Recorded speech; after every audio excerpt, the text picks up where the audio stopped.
Hey guys, welcome to the notes for factoring trinomials. We are in Unit 6. Our essential question is, how can I rewrite a trinomial into the product of two binomial factors? So I know we don't spend a ton of time always dissecting the essential question, but I am going to dissect it a bit today. So we're asking how we can rewrite a trinomial. So we're wanting to rewrite it, so change a trinomial. Remember from the previous set of notes that a trinomial is something that's considered three terms. Okay, so this is something that has three separate terms. Remember, terms are separated by a plus and minus sign. So we want to rewrite a trinomial, something that is three terms, into the product of two binomial factors. Well, let's go ahead and talk about what product means. Well, the word product, right, so let's highlight this in blue. The word product here, now what operation would product be? Well, product tells me that this operation would be multiplication. So multiplication, or the answer to a multiplication problem, or after you perform multiplication, you get the product of something. And then we want the product of two binomial factors, so we want two binomials. Now remember that from the last set of notes that binomials are two terms. Okay, so we're wanting to take something that is three terms and then rewrite it into something that is two-term things. So you're going to see that today and what we're doing with that. Okay, so we're going to review some vocabulary real quick. So standard form of a quadratic. So this actually isn't reviewed. This is actually something that is brand new. And this is standard form of a quadratic. It's kind of similar to standard form of a polynomial. But remember back in Unit 2 when we defined what a quadratic function is. Now remember, a quadratic function is a function that looks like a U shape. Remember, and that shape is called a parabola. But the standard form of a quadratic is ax squared plus bx plus c. So super similar kind of to the standard form of a linear equation, ax plus by equals c, where there's an a, b, and a c there. Now just a reminder that a, b, and c just represent numbers. So a, b, and c represent numbers. Okay, and I'm going to give you an example so that we can kind of have some practice identifying a, b, and c, because we're going to need to know how to do that. So, example. I'm going to give you a quadratic that's in standard form. So 3x squared minus 2x plus 5. Okay, so this is a quadratic. Now I know this is a quadratic because the highest exponent here is a 2. Now I know it's been a while, but in Unit 2 we talked about a quadratic, the parent function, and we talked about how, remember, it's a U shape, and the U shape is called a parabola, and the parent function for is y equals x squared. Now remember that 2 is going to be the highest exponent that you see in a quadratic. When we defined it back at the beginning where we talked about quadratic, it is a second degree polynomial. Now remember, the degree is the highest exponent you're going to see. So the 2 is the highest exponent we're going to see in this case. Okay, so let's go ahead and identify a, b, and c. Now remember, for something to be in standard form with a polynomial, you want to start with the highest exponent and then go down. So this is in standard form. Now you can't identify a, b, and c until it's in standard form. It has to be in standard form, so you always check for that. Okay, so because this is already in standard form, I'm good to go and start identifying. Now your a term or your a value. Remember, a, b, and c are numbers. They're the numbers attached, right? They're not x values, they are the numbers. So a is attached to x squared, b is attached to the x, and the c is by itself. We can kind of think of c as like the constant. It's just a constant number all alone. It's not being affected by anything. A is attached to x squared, b is attached to x, c is by itself. So if I were to identify a here, our a value would be 3. Not 3x squared, just 3. Because remember, it's ax squared plus bx plus c. So I'm looking to see what these values are, okay? So x is not considered part of a or part of b in any way. So our a value here is 3. Our b value here is negative 2, right? Our b value is negative 2. And then our c value here is positive 5. Okay. So now we're going to talk about factors, because we learned about factoring a little bit with factor with grouping, factoring out a greatest common factor, but what does it really mean to factor something, right? Let's define that real quick. So factoring or factors are going to be terms that multiply together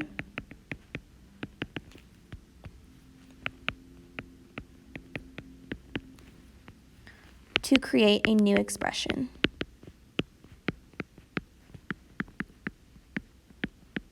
Okay, there are terms that multiply together to make a new expression. So you're multiplying multiple things together to create something new. So for example, we did factors of certain numbers. So let's go do an example of a factors of 12, right? Example, 12.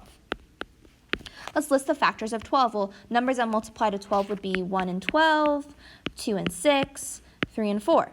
Now, these are considered factors. 1 and 12 are factors of 12. 2 and 6 are factors of 12. 3 and 4 are factors of 12. These are all factors of 12 because these are all numbers that multiply to create something new, which in this case is 12. So that's what factors mean. All right, now before we jump into factoring trinomials, okay, remember because trinomials are something that are 3 terms. Before we jump into that, let's talk about what distribution is or what we're even trying to do in this case. So we're going to review first something we did in Unit 1 where we multiplied 2 binomials together. Now remember, Unit 6 is all about undoing distribution. So back in factor by grouping and factoring on a GCF, I showed you that we're undoing distribution, right? We're undoing all of that. That's what factoring is. You're undoing distribution because factoring is the opposite of distributing. So I'm going to multiply these binomials using double distribution. So this is something that we did in Unit 1. Okay, so I'm going to double distribute here. Okay, so the first thing I would do is I would pretend like, well, if there was just an x in the front of this, right, then I would distribute the x, right? I would distribute that.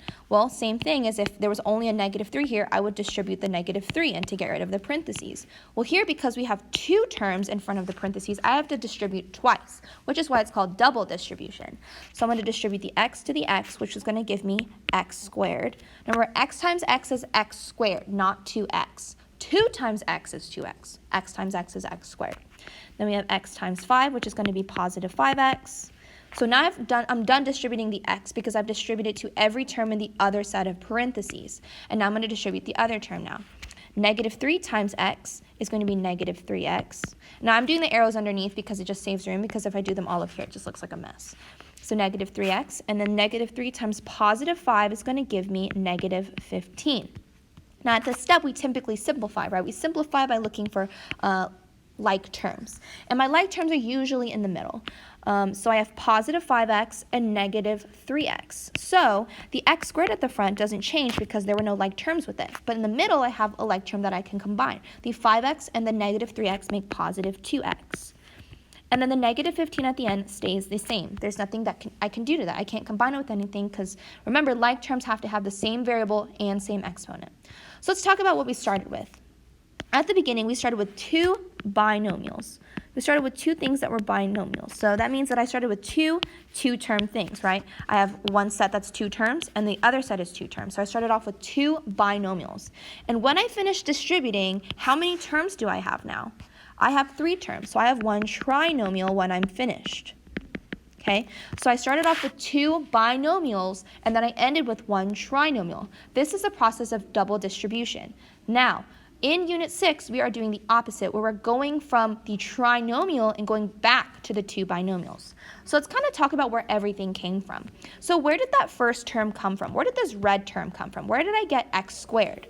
Well, think about it.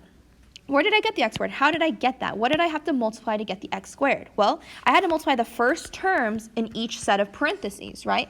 So x squared was our first term, and I got that, and it was the product of the first 2 terms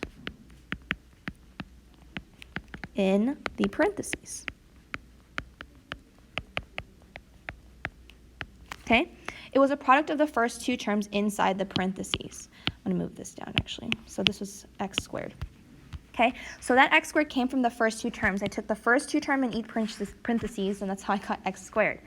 Where did the last term come from? So our last term in this case is the -15. Now I'm talking about the last term here. So the first term here came from multiplying the first 2 terms in the parentheses, right? Where did the -15 come from? Well, that came from multiplying the last 2 terms in the parentheses. So the last term was -15, and that was the product of the last 2 terms in the parentheses. Okay, so let's talk about where that middle term came from, right? So where did this 2x come from? Where did this middle term inside this trinomial come from? Well, I didn't multiply just one thing to get to it, right? It was a combination of everything, right? Because I had to take the red side, so the x times the 5 and get the 5x, and then do the negative 3 times x to get the negative 3x. So it was a combination of all 4 terms. Now that one's the most important one. So that term was 2x, and it was a combination of all 4 terms to get there. Okay, now that term is going to be the trickiest to find, right? Because I can find the first term and the last term of every trinomial by just looking at the 2 binomials I started with. Like I know I'm going to have x squared at the front because it takes the first 2 terms. And I know I'm going to have negative 15 at the back end, but it takes a little bit of work to try to figure out what this 2x is going to be at the end because it was a mixture of everything. So that's the thing that we're going to be working with today mostly. Okay, so let's review just really quick before we move on. Factoring is the opposite of distribution. Okay, now remember we talked about how distribution is multiplication, right? So if we're distributing, we're multiplying. Factoring is the opposite process where we are dividing. So we're undoing distribution. We are essentially going backwards. So on the first page, or in Unit 1, we start off with 2 binomials, we double distribute, and we get 4 terms, and then we go to this, where we have a trinomial. But in Unit 6, we're going backwards. We're going to start off with this trinomial, make it into 4 terms, and then create our set of parentheses, okay? So we're going to be using our factor by grouping. Now, factor by grouping, if you're not super strong with that, this is going to be a little bit of a trouble area for you. So make sure that you understand factor by grouping, where you have to have 4 terms before you do this. Because if you don't know how to factor by grouping, you can't really factor trinomials, because that's the process we're going to use. Now, always check to make sure it's in standard form, but always, every single time, you must always check for a GCF, a greatest common factor. So again, you must always check for a greatest common factor first. Okay, so just a reminder, right? We're going backwards. So in Unit 1, we start in this step where we have 2 binomials, and then we double distribute and we end with 4 terms. The next step would be to combine the like terms, and so that we end up with 1 trinomial. So in Unit 1, we end up having 2 like terms, right? And they combine to make 2x. So 5x and negative 3x make 2x. But in these set of notes, in Unit 6, we're always going backwards. So we're actually starting in this step, right? And so in order to go backwards, what must we do? Well, we got to go from 3 terms to 4 terms. Okay, so we're going to go ahead and start with number 1. We have x squared plus 5x plus 6. Now, the very first step, the hardest part is the first step. And then once we get through the first step, then it's just like factor by grouping, and it's the same thing we've done. So the hardest step is going backwards from here to here, going from the 3 terms to the 4 terms. Once you get to the 4 terms, the stuff that we do here is the same thing we did the previous lesson. So, okay, before you start anything, you always check for a greatest common factor. Always check for a greatest common factor. Do we have one other than 1, right? So we're always going to be able to divide out 1 out of anything, because dividing out of 1 doesn't change anything. So technically, out of my 3 terms here, what's my greatest common factor? Well, I can divide out a 1 out of all of them and nothing bigger. Can I take out any x's? No. So my greatest common factor here is 1. Now, if my greatest common factor here is 1, it's insignificant to me. Now, if it's something different than 1, then yeah, I want to factor that out. But if it's 1, it doesn't make that big. It's not that much of a difference. So, okay. Here we have 3 terms. Now, we learned previously how to factor by grouping. And we know that when we're factoring by grouping, how many terms do we have to have? We have to have 4 terms to factor by grouping, right? We have to have 4 of them. So if I want to factor by grouping, I have to have 4 terms. And right now I only have 3. So the question is, I got to get my 3 terms to become 4 terms. So I want you to think about this. What was the difference between this line and the line after, or the line previous, technically? Right? Did this change? No. This actually stayed exactly the same. Did this change? No. So if I wanted to go backwards, if I want to go backwards, does this change? No. So the only thing that actually changes is this. I have to uncombine my like terms, right? Because I had to combine them to get the 2x. So now I have to uncombine them. The question is, how do I uncombine them, right? So we're going to use this method called the AC method. Now, before you do anything, always check for greatest common factor, and we did. And if it's not anything bigger than, if it's not anything other than 1, then it doesn't really matter. So the first thing we're going to do is we're going to identify our A, our B, and our C. So we have A, B, and C. Okay, now remember, A, B, and C are your numbers. They're the numbers attached to things. So our A, remember, is always attached to x squared, B is always attached to x, and C is always a number that's by itself. Now your A here, remember, there's actually a 1 in front of that x squared. So your A here is going to be 1, your B here is 5, and your C is 6. So A is 1, B is 5, C is 6. So we've identified A, B, and C. So you got to make sure that we're pretty good at doing that. Now we're going to set up our AC method. So this is what is called the AC method. Now this is the brand new thing. Remember, this is the step to get from this step to this step. All right. So I'm going to go ahead and I'm going to draw like an X. So the X doesn't have to be huge, just big enough for you to be able to write one number in each of those sections. Okay, now you're like, why are we doing this? Why am I doing AC method? Well, my goal here is I want to factor by grouping, but the only way I can factor by grouping is if I have 4 terms, and right now I only have 3. I know that from the example above, if I want to go backwards, the first term is not going to change, and the last term is not going to change. So I know that my x squared at the front is going to stay the same, and my positive 6 here is going to stay the same. These stay the same. What's happening is I'm going to uncombine this because something combined to make that 5x. Remember, factoring is the opposite of distributing. So I'm uncombining my like terms. I got to figure out what 2 terms I have to split it up to. Now, I can't just split it up and do whatever I want, right? So it's going to be 2 specific terms. I just have to figure out what they are. And this AC method is going to help me get there. Okay, so AC method is called AC. You're going to have AC on top, and you're going to have B for bottom. And the way I have people remember this is B stands for bottom. So B is going to go at the bottom of your X. Okay. Now A stands for, or AC method is because A times C. So your A here is 1, your C here is 6. So A times C would be 1 times 6, which is going to be 6. And your B is at the bottom, and your B in this case is the 5. Okay.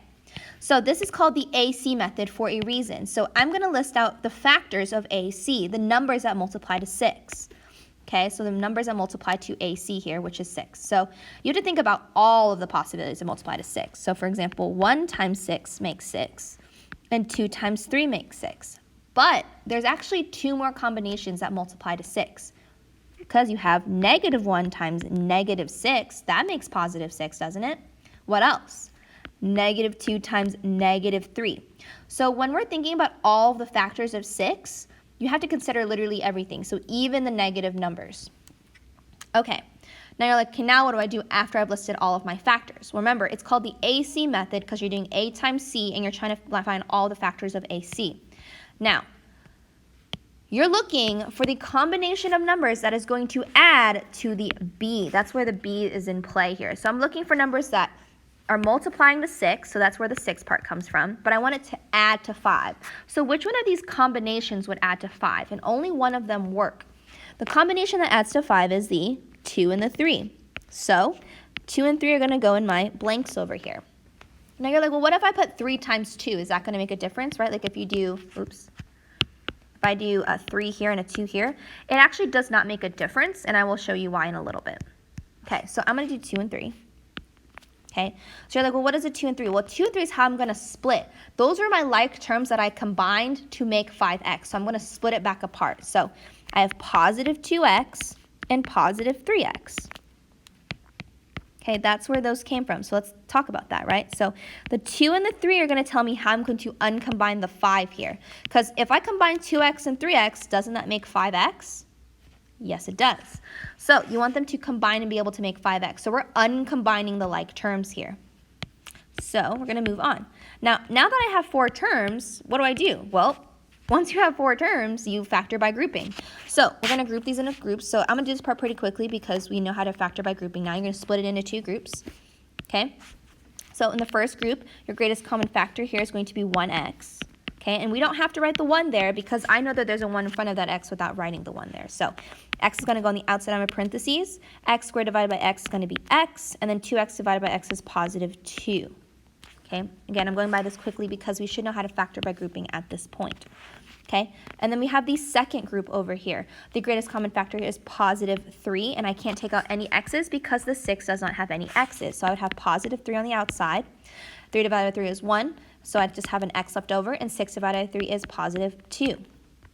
Now, before you move on, anytime you factor by grouping, what do you always check for? You always check to make sure your parentheses are matching, and they do match here, so we're good. Okay, you always want to make sure those parentheses match. If they don't match, please do not go on. Please go back and figure out where you messed up, okay? Because it doesn't do any good to just keep going for no reason. So, to factor by grouping, you're going to take your two GCFs, and they're going to go in one set of parentheses together, x plus 3. This is considered one of your factors, so x plus 3 is a factor.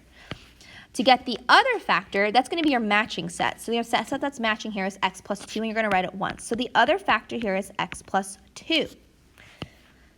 And now you have finished. So this is your factored form. You've created two binomials, and if I were to multiply them and get the product, I should end up with one trinomial. So let's check this. How would I check this? Well, x plus 3 times x plus 2. I'd actually just double distribute it back out. So x plus 3, x plus 2. Let's double distribute and check this. So I would have, let's see what colors. I'm going to use different colors because let's use this. All right, so we're going to double distribute. X times x is going to be x squared. X times 2 is going to be positive 2x. Okay, and then we have 3 times x, which is positive 3x. 3 times 2 is going to be positive 6.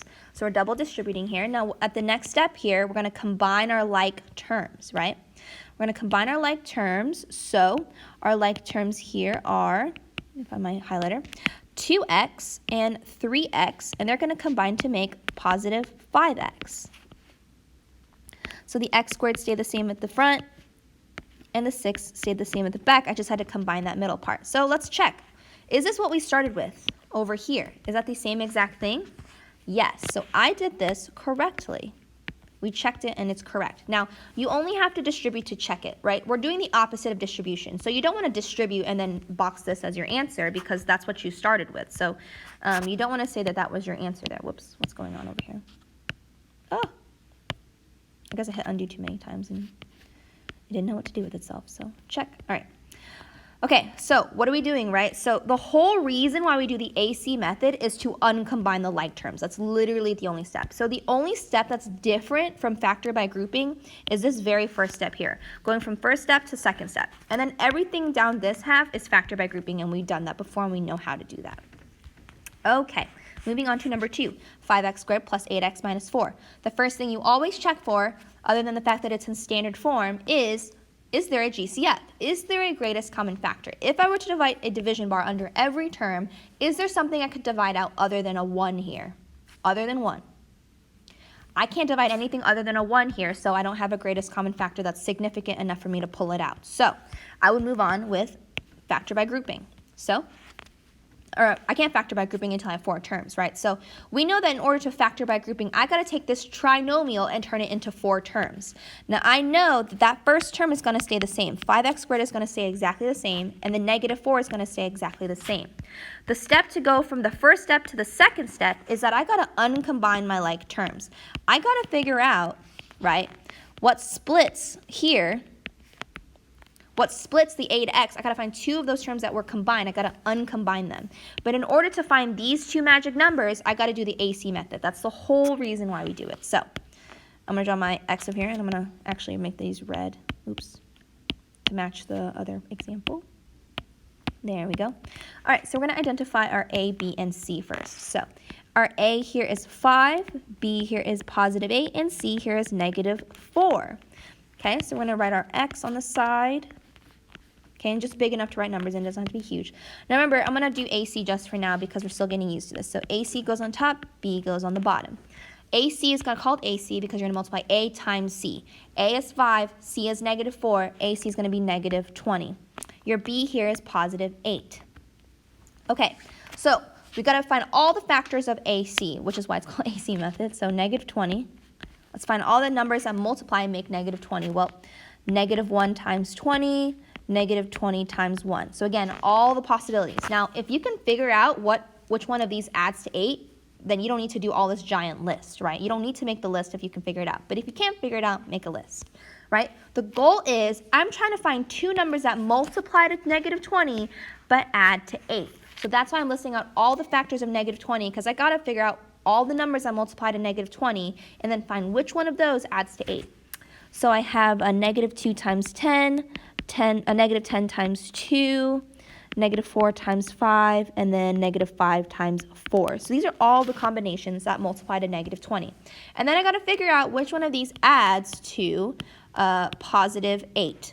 And only one of these combinations will add to positive 8, and it's this one right here. Negative 10 and, negative 2 and 10, I'm sorry. Negative 2, positive 10. Oh, I forgot to explain why it didn't matter the order, by the way. So here we did 2 and 3, but if I didn't do 2 and 3 and I did 3 and 2, for example, your answer would look exactly like this, but it would just be in the opposite order. So you'd have x plus 2 and x plus 3 probably in the end. And the reason why this doesn't matter is because when we multiply stuff, the order doesn't matter. Like, for example, if I do 5 times 4, that's the same thing as 4 times 5. So if I did x minus 2 times x plus 3, I get the same thing as x plus 3 times x plus 2. So the order is not significant, so it does not really matter there, because you'll end up with the same answer anyways. You'll end up with the same factors. Okay. So negative 2 and 10 are my magic numbers here. And again, if you want to do 10 and negative 2, it does not matter.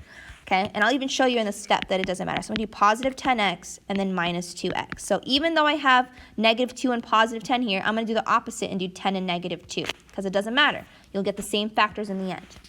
All right, once you have 4 terms, you can factor by grouping. So you're going to split it into 2 groups. Okay, so in the first group over here, did I use purple up there? Oh no, I used baby blue.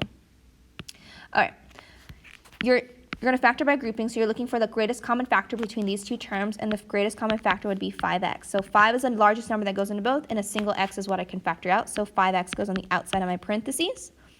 5 divided by 5 is 1. X squared divided by x is going to leave me with an x. 10x divided by 5x is going to be positive 2. 10 divided by 5 is 2. X's cancel.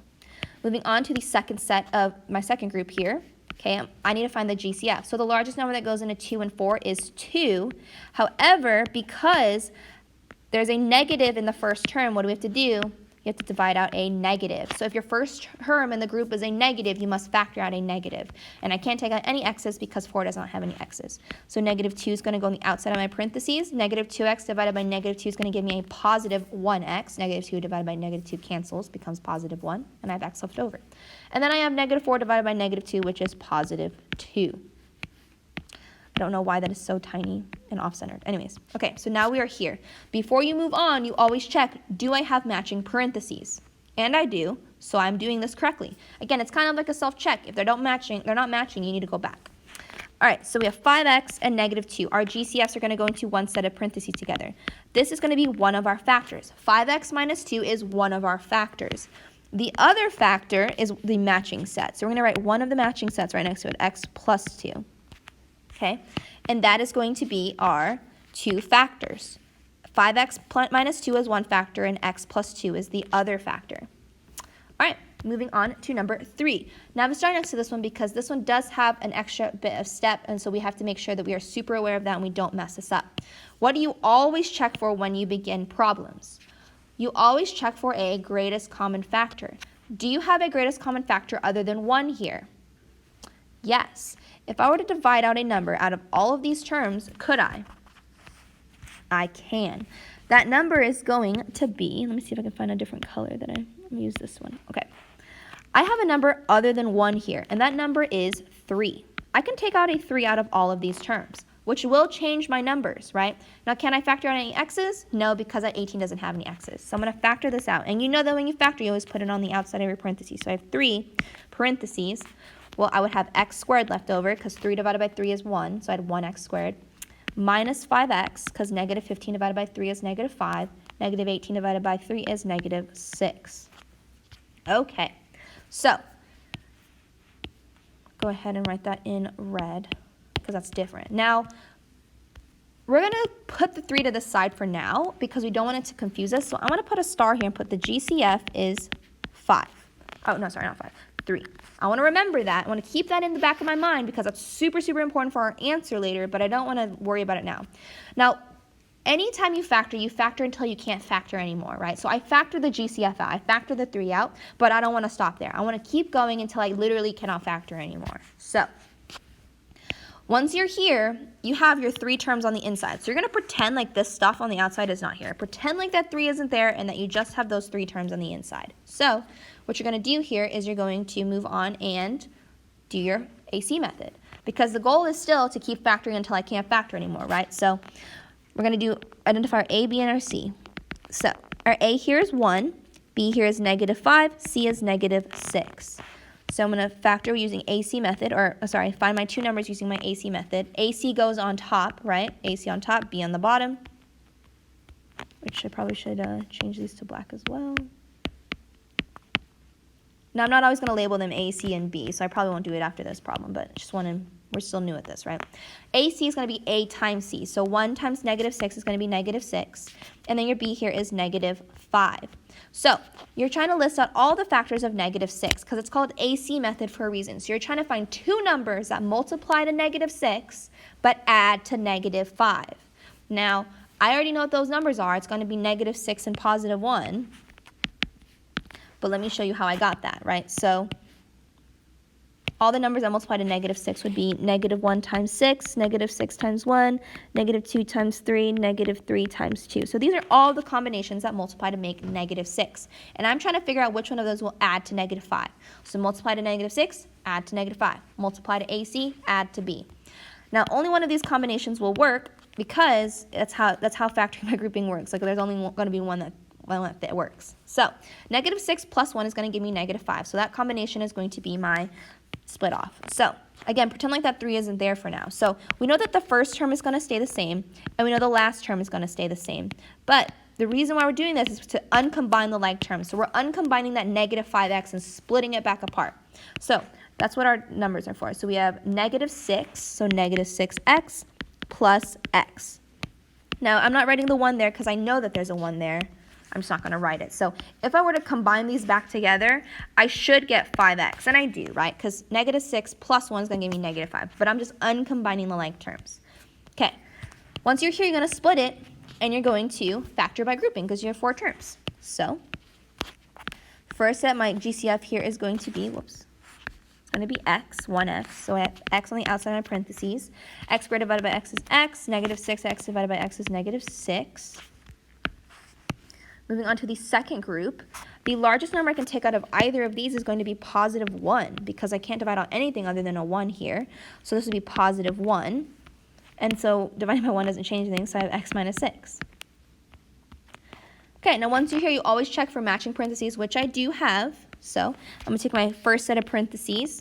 My first factor is going to be my 2 GCF. So my x and my +1 are going to go into a set of parentheses together. And then the matching set is going to be written once next to it. So one of my factors is x plus 1. The other factor is x minus 6. But is this my final answer? Not quite, because what would happen if I were to double distribute this? If I were to double distribute this, I would end up with just this part right here. I'm missing the 3, correct? Because we factored out a 3 at the very beginning, but we just didn't address it yet. So how do I address it? Well, all you have to do is just tack on that 3 that you pulled out at the beginning, right at the front. And that's all you have to do. But you don't want to forget about the 3 because we pulled it out so long ago. So you don't want to forget about it just because you pulled it out so long ago. So let me show you exactly what's going to happen. Right, if I have x plus 1 and I have x minus 6, and I box this as my answer, right? If I'm saying that's my answer and I go to check it, I have x times x, which gives me x squared. X times -6, -6x. 1 times x is positive x. 1 times -6 is -6. Combine my like terms, right? Well, then I have x squared minus 5x minus 6. But that's not what I start with. And the reason why is because I'm missing that 3 in the front. So if I had that 3 in the front, then I would multiply everything by 3, and I'd do 3x squared minus 15x minus 18. And that's when I would start with, or end with what I started with. So please don't forget the GCF that you pull out at the beginning, because it seems like it was insignificant, but it's super significant, not super insignificant. All right, moving on to number 4. So we have 4 problems left. Number 7, I'm actually going to use a calculator to help us with because it is a larger number. All right, moving on to this one. So first thing you always do is you check for a greatest common factor. Is there a greatest common factor other than 1 here? Yes. So the largest number I can factor out of all of these is going to be 10. Now, sometimes you'll be able to factor out an x or a variable depending on what the problem is, but in this case, I can't factor out any x's because that last one does not have any x's. So we know that 10 is going to go on the outside of my parentheses. 50 divided by 10 is going to be 5, so I have 5x squared. Negative 120 divided by 10 is negative 12, and I have the x left over, and negative 90 divided by 10 is negative 9. So what am I going to do with that 10? I'm going to leave it to the side for now. I know it's important, but I'm not going to use it yet. So I'm just going to be like, hey, my GCF at the beginning was 10. I pulled out a 10. That's really important, so let's just remind ourselves of that. And actually, let's put it at the end towards our answer so that we remember it later on, okay, because we don't want to forget about it. So I know the GCF is 10.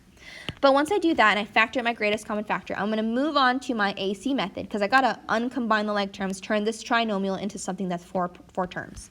So I know that I'm going to have a 5x squared, and I know I'm going to have a negative 9, and I'm going to uncombine this somehow by using the AC method. So our A here is 5, B here is negative 12, and C is negative 9. Okay? So we're going to draw our X here. All right, so A times C is going to be negative 45. So A here is 5, C is negative 9, 5 times negative 9 is negative 45, and your B here is negative 12. Okay, so B goes at the bottom, B stands for bottom. You're looking for two numbers that multiply to negative 45, but add to negative 12. Now that combination would be negative 15 and positive 3. So let me show you exactly how I got that. Now, it's easy if you know your multiplication factor. Like, oh, I know what number is going to negative 45. So then you can think about all of those numbers and think about which one of those combinations would add to negative 12. But again, if you don't know it, then you just list out all your factors. So negative 1 times 45, negative 45 times 1, negative 3 times 15, negative 15 times 3, negative 6 times, oh, not negative 6, sorry, whoops. Negative 5 times 9, negative 9 times 5. I think that is it. I don't think I'm missing any. I don't believe so. I think that's it. All right, so those are all the combinations, right? So I got to figure out which one of these adds to negative 12. Well, the only combination that adds to negative 12 is going to be the negative 15 and the positive 3 one. And again, it doesn't matter if you want to do positive 3 and negative 15. The order of that doesn't matter, but I got to figure out which one adds to negative 12, right? Okay, so negative 15 and 3 are the ones that add to 12, or negative 12, so that's going to be what I split this into. So I have negative 15x plus 3x, because if I were to combine these together, wouldn't it make negative 12? Yeah, and it's the only combination that's going to give you a negative 12. I'm sorry, there's sweeping going on in here if you hear background noise. So again, you have to pick a particular set that matches what you need, so you need it to add to negative 12 here. All right, now once you're here, same thing as usual, factor by grouping. Split it into two groups. So first group, my GCF is going to be 5x. That's the largest thing I can take out of both. The largest number is 5, and the most amount of x's is x. So then I have 5x. Whoops, I'm going to have to, what's it called? I'm going to have to move this up a bit. So give me 1 second to fix this.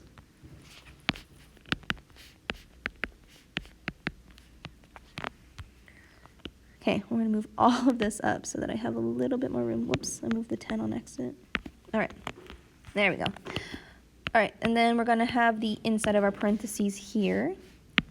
Okay, so 5x squared divided by 5x is going to leave me with a single 1x. Now, again, I don't need to write the 1 there, so I'm not going to. 5 divided by 5 is 1. And if I have 2 x's and I take away an x, I have 1 x left. Negative 15 divided by 5 is negative 3, and then those x's will cancel. And then I move on to the next group, 3x and negative 9. Now the largest number I can take out is a 3. It does not have to be negative 3 because this is not a negative, so just a positive 3. So I put plus 3 here to recognize that it is a positive 3. 3x divided by 3 is going to leave me off with an x because those 3's will cancel. And then negative 9 divided by 3 is going to be negative 3. Okay, before you move on, you always make sure that your parentheses match each other, which in this case they do. So we're doing good so far. Okay. So you're going to put your first set of GCFs. So GCFs going together to create one factor. So one of your factors is going to be 5x plus 3. And then you see that you have a matching set. You're going to write one of those right next to it. So it'll be x minus 3. Is this our final answer? And the answer is no, because you have one more thing you have to do. And that is you pulled out a GCF at the very beginning. So don't forget to tack it on at the very end, right on the outside there. Oops, that 10 is so ugly. Oh my gosh. Oh my gosh. Okay, there we go. It's going to be as good as it gets, I suppose. All right, so we'll go ahead and box our answer here. All right, moving on to number 5. Now this one's a little bit strange because this is only 2 terms. So what do? Well, regardless of however many terms we have, what do we always check for first? We always check for a GCF, a greatest common factor. And in this case, I do have one. So I only have 2 terms here, which is fine. I know how to factor out a greatest common factor, even if it's only 2 terms. So the largest number I can factor out of both is 5, and the most amount of x's I can factor out of both is 2. So I can factor out an x squared out of both and a 5. So remember that 5x squared is going to go on the outside of your parentheses, and then you start simplifying. 5 divided by 5 is 1. X cubed divided by x squared is going to leave me with an x, right? I have 3 x's, I take away 2, I only have 1 left. And again, that 1 is not necessary because I know that x is there, and I know that a 1 is technically there in front of it. Negative 30 divided by 5 is negative 6, and then those x's end up canceling each other. So I would just close off my parentheses. Now usually, here I'd be like, hey, my GCF is 5x squared, right? And then I'd be like, okay, then I look at my inside, but I only have 2 terms. Can I make something that's 2 terms and stretch it to 4? Probably not. So what happens then? Well, like I said earlier, you factor until you can't factor anymore. And I can't keep going, so this would be my final form. There's nothing else for me to do, so this is where I would stop, okay? I would stop here because there's nothing else I can factor out. All right, moving on to number 6. Now, number 6, we have 3 terms. And as usual, what do you always check for? A greatest common factor. In this case, we do have a greatest common factor, and the greatest common factor here is going to be 2. So the largest number I can factor out of everything is 2. I can't factor out any x's, though, because the last term does not have any x's. So 2 is going to go on the outside of my parentheses. And what I have left on the inside is going to be 2x squared. 4 divided by 2 is 2. 6x divided by 2 is going to be 3x. And then 12 divided by 2 is positive 6. And then I close my parentheses. I'm like, all right, hey, GCF at the end, positive 2, right? You want to remember, hey, it was 2. We won't forget that. All right. So then we're going to move on and be like, okay, let's split this into 4 terms. I got to do my AC method, right? So A, B, and C. So our A here is 2, B here is 3, and C is 6. So then I'm going to make my x to do my AC method. A times C here in this case is 12. A times C is 2 times 6. And then your B is 3. So you're looking for all combinations that multiply to 12 but add to 3. So let's list all of those. 1 times 12 make 12. Negative 1 times negative 12 makes 12. Negative 2, let's do positive. 2 times 6, negative 2 times negative 6. 3 times 4. And then negative 3 times negative 4. So these are all the possible combinations that make 12. But which one of these adds to 3? And I want you to think about this for a second. None of them. Do you see how none of them add to 3? So what does that mean, right? It's like, well, I don't have any 2 numbers that add to 3. So this is considered something that I can't factor. I can't continue factoring. So this is actually where I would stop factoring. You're like, I don't understand. It means that if I were technically, I can't keep going technically. This is something that's not factorable. This trinomial is no longer factorable. Now, this problem I could factor, right? I factored out a 2 at the beginning, so it's not that it's not factorable at all. I could still factor out the 2. It's just that I can't keep going on the inside, so I can't go any longer, so I'm finished. So the most factored I could do was factoring out that greatest common factor at the beginning, that GCF, and that was pretty much it. I couldn't keep going because there's nothing left for me to do. Okay, you factor until you can't factor anymore. So sometimes that's going to happen, but it is not often the case. So this is very, very rare. It does not always happen. All right, we're going to go to our last one. Now our last one here is going to be a little bit different because we are going to have slightly bigger numbers, so I'm going to use the calculator to help us with this problem. So let me reset the calculator that I'm holding in my hand right now. All right, okay. And I'm actually going to grab a couple things so that my calculator or my iPad has something to sit on. But I'm going to go ahead and start this problem while moving. So the first thing you always check for here is a greatest common factor. Now I want you to look at your 3 terms here. Is there a number larger than 1 that can divide out of every term that we have here? So is there a number larger than 1 here? The answer is no, right? The only factors of 4 are 1, 2, and 4. And 2 does not go into 35, and 4 does not go into 35. So the largest number I could factor out is a 1. So I do not have a greatest common factor here. So that's pretty cool. I don't have to worry about that. So then I would proceed as normal. So I would try to do my AC method to try to split this into 4 terms. So I know that my first term is going to stay the same, 4x squared, and my last term is going to stay the same at negative 35. But then negative 4x needs to uncombine. So we're going to identify A, B, and C. So if A is 4, B is negative 4, and C is negative 35. So these are my 3 terms, or my 3 letters here, my 3 values. I'm going to do the AC method with this. Okay, so AC on top, B on the bottom. Okay, now A times C here, so 4 times negative 35 is going to be negative 140. Okay, and then your B here is negative 4. So you're like, crap, I have to find all the factors of negative 140, and you're like, that's insane, I'm not doing that. So if you're ever in the situation of the number is too big, or you just aren't very good on your multiplication facts, then you can use a trick in the calculator. Now this trick isn't going to be super easy every time. It is going to require a little bit of searching and finding, so I do suggest that if you're not super comfortable doing it, then you just don't do it, but if you are in that situation, then you can definitely do it. So I'm going to write down what we're going to do first before actually doing it, so don't actually get anything in your calculator yet. So the first thing your calculator is going to do y1 equals AC divided by x. Okay? And then in y2, you're going to do, in parentheses, AC divided by x plus x. Okay? And then you're going to move to the second. You're going to hit you're going to go to table. But in order to do that, you're going to hit the second button, and then you're going to hit the graph button. Oops. I'm going to rework that box too because that one was kind of sad. All right. Okay, now you're going to hit your table, and then you're going to it's going to have a table pop up, right? So what color do we not use that much? I feel like I use all of these too much. All right, so you're going to have a table when it pops up. It's going to look like this. Now, I know this makes no sense right now, so just bear with me for a second. Okay. And then you're going to have your B over here. You're going to be looking for your 2 numbers. All right, so this is the basic format of what we're trying to do here. So in your calculator, the basic format is AC divided by x, and then AC divided by x plus x. You're going to go to your table, you're going to search for 2 different numbers. So I'm going to go switching back and forth between my camera here. So I'm sorry if I get a little dizzy. But I think I need to set my iPad up on here so that it can... Sorry, I'm using a little box to set my iPad on, and so I got to figure out where my camera is first. There it is. Okay, so we're going to open up our calculator. So here is our calculator. Now my nails aren't super painted and they're kind of chipped, so not the paint's kind of chipped, so they're not super cute right now. Okay, so this is my calculator. Now the first thing it says was to do the y equals. So I wonder if I can split screen my notes with this. I wonder. Will it let me? Oh, no, it didn't. Okay, so that's sad. That's all right.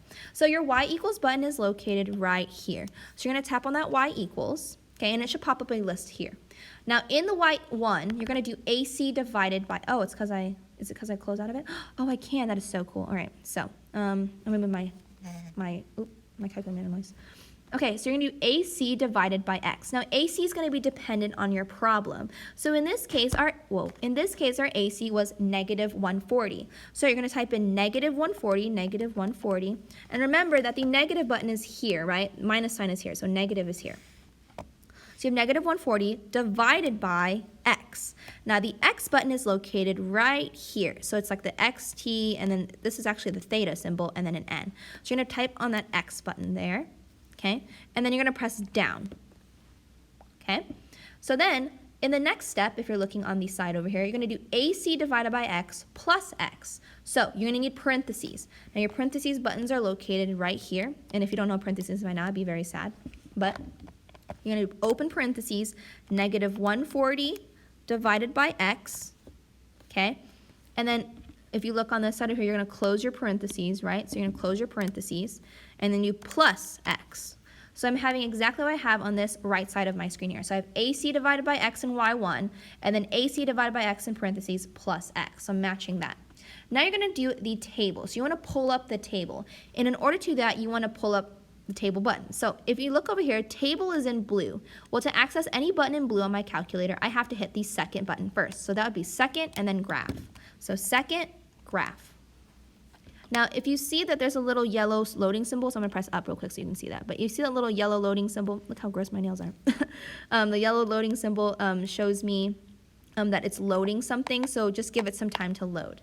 All right, so also you can move up and down on this list. So you can go up to negatives and down to positives. Okay, now you're like, what am I doing? There's a lot of numbers over here. So the goal is you're looking for B in the Y2 column. So do you see how Y2 is right here? You're looking for your B value. Oh, jeez. You're looking for your B value. So your B value in this case is -4. Okay, well, as I'm looking at my calculator, oh, sorry, I dropped my pen. As I'm looking at my calculator, I notice that it's getting more negative, right? It's getting less negative as I go down. So I'm going to go ahead and keep going down to see what numbers that would be. So, oh, I see -4. So again, you're looking for B in the Y2 column. So B is -4 in this case. So we're going to do -4 in the Y column. And so you're going to look over to this side. 10 and -14. Those are your two magic numbers. So 10 is going to go here, and -14 is going to go there. So those are your magic numbers. Can I full screen this now? I don't know. There we go.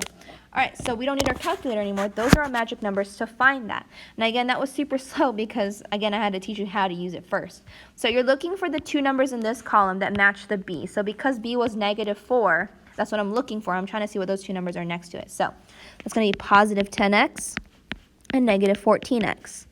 Now, again, if you want to do the -14 first, you can. So you can always go to the negatives there. But you'd have to do some scrolling sometimes. You're going to have to scroll a little bit. And then I'll actually include a bonus example in here just to show you another time with it. So once we have 4 terms, we factor by grouping. So I'm going to split this into 2 groups here. So in the first group, the largest number I can take out is a 2, and then the most amount of x's is a single x. So 2x is my GCF. I have 2x left over. 10x divided by 2x is going to be +5 because those x's cancel. Okay. And I don't know if any of my, have I been canceling any of my x's? Oh, I have not. I need to go back and do that. Okay. X's cancel there. And then I have the next group. Now, the largest number that goes into both is actually 7, but because that first term is negative, I want to take out a -7. So I'm going to highlight that so we are aware. I'm going to take out a -7 because that first term in the group is negative. So -7 is your greatest common factor because 35 doesn't have any x's, so you can't take out any x's. -14 divided by -7 is +2, and you have the x left over. And then -35 divided by -7 is +5. Now, before you move on, you always check, do you have matching parentheses? Yes, we do. So, excuse me. You're going to take your two matching, or your two GCFs, and you're going to put them into one factor together. So 2x minus 7 is going to be one of my factors. The other factor is going to be one set of the matching. So I know that these are matching with each other, and I only have to write it once next to it. So 2x plus 5. That's the matching set right next to it. So is this my final answer? Yes. I didn't have a GCF at the very beginning, so I don't have to tack on a number at the end, but that would be my final answer. Now I'm going to include one more example in here just so that I have a little bit more practice with the calculator if you're interested. So we have x squared. Let me find the problem. It's in my notes somewhere. X squared minus 37x plus 322. All right, so that's going to be our extra example here. And again, you don't have to do this if you want to just observe. So first thing you always check for is, do you have any GCFs? Do you have a greatest common factor other than 1 here? The answer is no. The largest thing I could factor out of everything is going to be a +1. So no difference there. So we start off labeling our A, B, and our C. A here is 1. B here is -37, and C is 322. So as you can see, our x is going to be very huge. So A times C is going to be 1 times 322, which is 322. And then you're going to do B, which is at the bottom. In this case, it is -37. So I'm looking for two numbers that are going to multiply to 322, but add to -37, right? So like I'd have to find all the numbers that multiply 322 and then figure out which ones add to -37, which can be a lot. So we're going to use a calculator to help us. So remember, in Y1, you're going to type in AC divided by X. Well, AC in this case is your 322, so 322 divided by X. And then in Y2, you're going to do our AC divided by x plus x. Well, again, AC in this case is 322. Okay, so I'm going to go open up my camera. Okay, so I'm still left off on that screen. So you're just going to hit the y equals button again because we're going to adjust it. And I'm just going to go ahead and hit clear right here. I'm going to hit clear on both, just clear that and clear that. All right, now our AC has changed. It's not negative 140 anymore. It's now 322. So you do 322 divided by x. You press down, and you're going to open parentheses 322 divided by x plus x. All right, then you're going to open up your table. So you're going to do second graph. Okay, now you're going to have a table that starts here. Now you're going to be looking for two numbers that are going to add or multiply and make negative 37. So you're going to have a x list, a y list, or a y1 list and a y2 list. You're looking for b in the y2 list, and b in this case is negative 37. So I'm looking for negative 37 in the y2 column. Now, here's something I know. In order for two numbers to multiply and make a negative number, right? Because it has to be able to make a negative number. In order for those positive number, the numbers either have to both be positive or both be negative. But I'm sorry, let me repeat that because it's probably super confusing. I need two numbers that multiply to 322, right? So in order to make a positive number from a multiplication problem, both of the numbers either need to be positive. Positive times a positive makes a positive, or negative times a negative makes a negative. So those are my only two options. But because I know that my two numbers have to equal negative 37, right? Those two numbers have to add together and make negative 37, but also multiply to 322. So I know that these two numbers have to be negative in order to make negative 37. So I know that I have to make a negative. So I know, so if you look at your x list, it goes from 1 and it's increasing by 1. So you want to decrease and go to the negative side. So I'm going to go up and go up and up and up and up and up. And remember, you're looking for negative 37 in the red column. Negative 37. Oh, and I hit it. So negative 37 is in your red column. And remember, negative 14 times negative 23 are going to make positive 322, right? So let me share my notes with this. Right? I have to make it add to, or multiply to 322. So negative 14 and negative 23 are going to multiply to 322, but they add to negative 37. And I know that in order for me to get a negative number, I have to multiply two negatives to make a positive, and in order to add it, I'd have to get it to be negative by having them both be negative. All right, so that means that our two special numbers, our two special numbers are going to be negative 14 and negative 23. So let me go back to my here. Okay, so our two special numbers are negative 14 and negative 23. So I know that the first term is going to stay the same, x squared, positive 322 is going to stay the same. But then I have negative 14x and negative 23x. All right. So once we get here, we have four terms, and then you factor by grouping. So split it into two groups. In the first group, the largest thing you take out is a single x. So you have x. So x squared divided by x will leave us with a single x, and then I would have negative 14 because those x's would cancel. Moving on to the second group, okay? Now, always check to see if 23 would go into 322. So if I do 322 divided by 23, 322 divided by 23, it goes in evenly. So I know 23 is going to go into both, but because that first term is a negative, I must take out a negative 23. So negative 23. Negative 23, negative 23 technically cancel, become 1, right? So we have 1x, or just x here. And then 322 divided by negative 23 is going to be negative 14. And before you move on, you always check for GCFs, or not GCFs, for matching parentheses, which you do have, so you're doing good so far. You're going to take your first two things that you pulled out, your GCFs, you're going to put them into one set of parentheses. X minus 23 goes into one set. And then the other set of parentheses is going to be one set of your matching, so x minus 14. And then you know that's your final answer because we did not pull out a GCF at the very beginning, so that's all that we are left with. All right, so the calculator trick is super useful for big numbers, but I definitely wouldn't use it for anything smaller.